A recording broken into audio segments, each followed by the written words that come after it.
All right. Hi, everyone.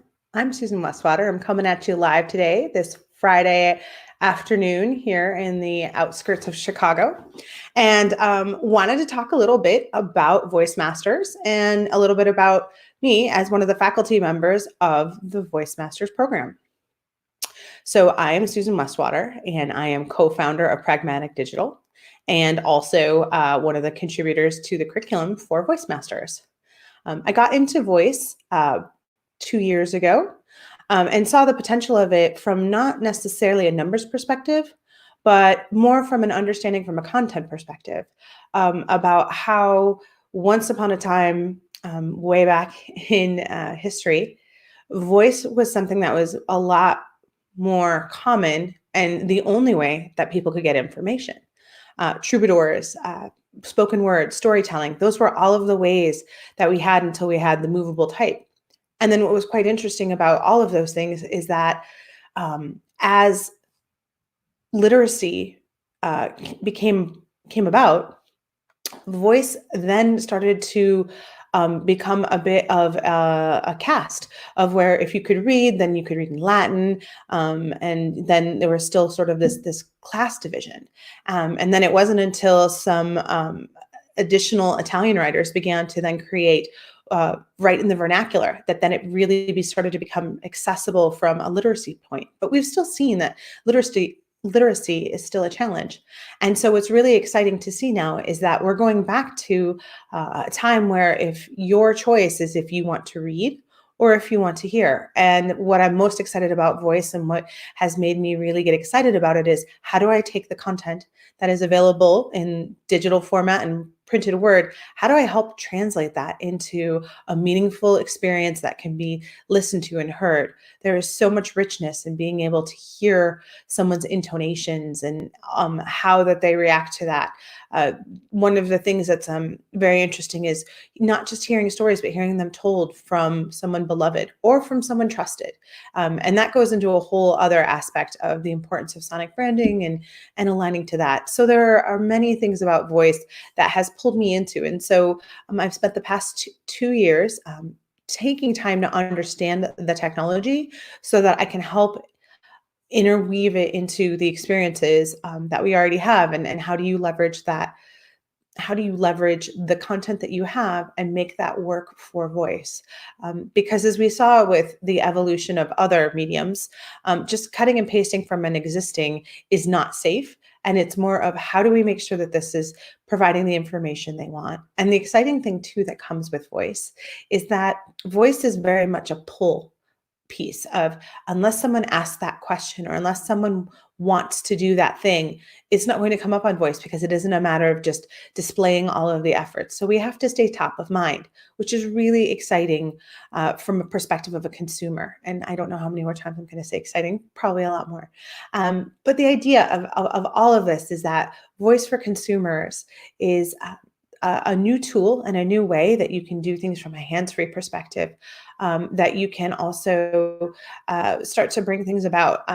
My husband loves to talk about how when our son wanted to learn how to do search on YouTube, um, after a while, typing that all in for him, we showed him how to use voice search.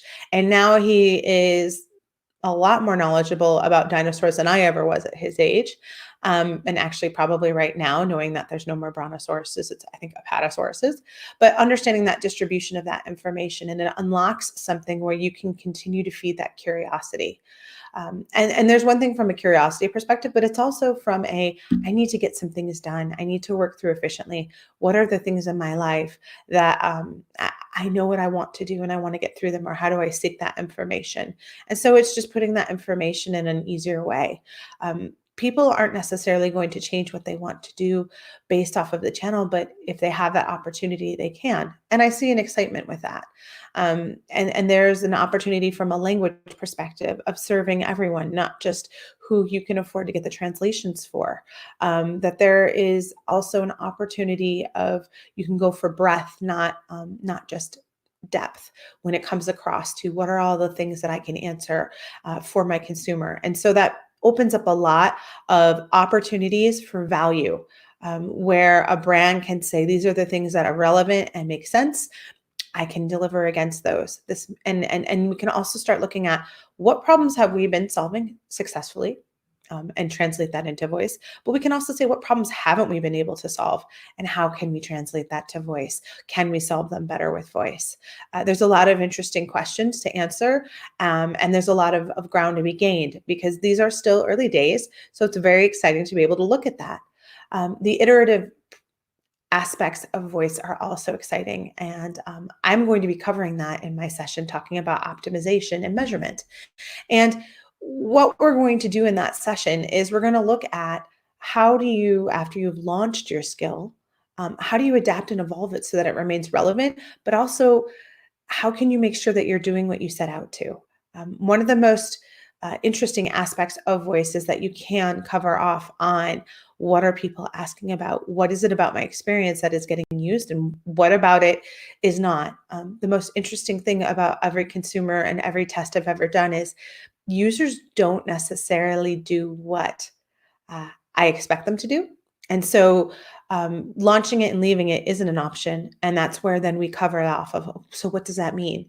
And what that's going to mean is looking at your data, understanding what it is that you wanted to capture. And during the requirements section, we do touch on that measurement, but this is going to be a part of, okay, now that I've captured it, what do I do with it? It's one thing to have a bunch of numbers that look like page views or things like that, but this is actually going to be where we talk through, is this a piece of data information that I should be applying to understand if I'm making a better experience? Am I achieving my sales goal or whatever my objective is? It awareness? Is it information gathering or any of those things? How do I align those things? And how do I take the information that I have and how do I understand that?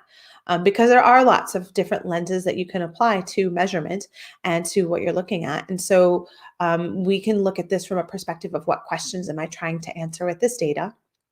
And go from there. And what can I learn? So how do I know again? Am I getting my ROI? How am I tracking through as far as when people are dropping off? Again, how do I make this a better experience, or how do I serve that, and how do I optimize that? We heard at Project Voice, and we heard at Voice Summit. We've heard in different groups who have launched skills that if you don't look at what's happening, it's very difficult to continue to have success. Or if you launch it and it's, hey, that's not happening as I want it to, there's an opportunity to refine and relaunch, and not even relaunch, to iterate.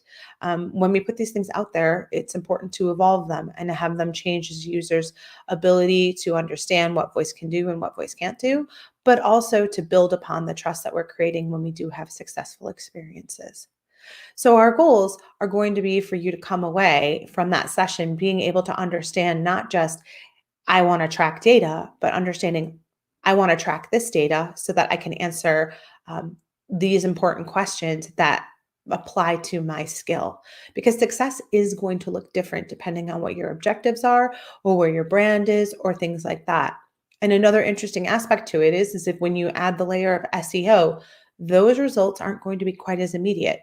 So it is going to be then, how do I have my short-term and long-term plans so that I can start to understand what is working and what is not? Because what's also interesting about these days is that we aren't in the land of, oh, we've got some best practices, we can just do those.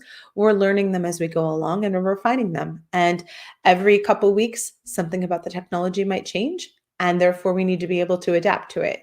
This is an opportunity through measurement and checking in off the data that you're pulling to make it possible for you to capture that.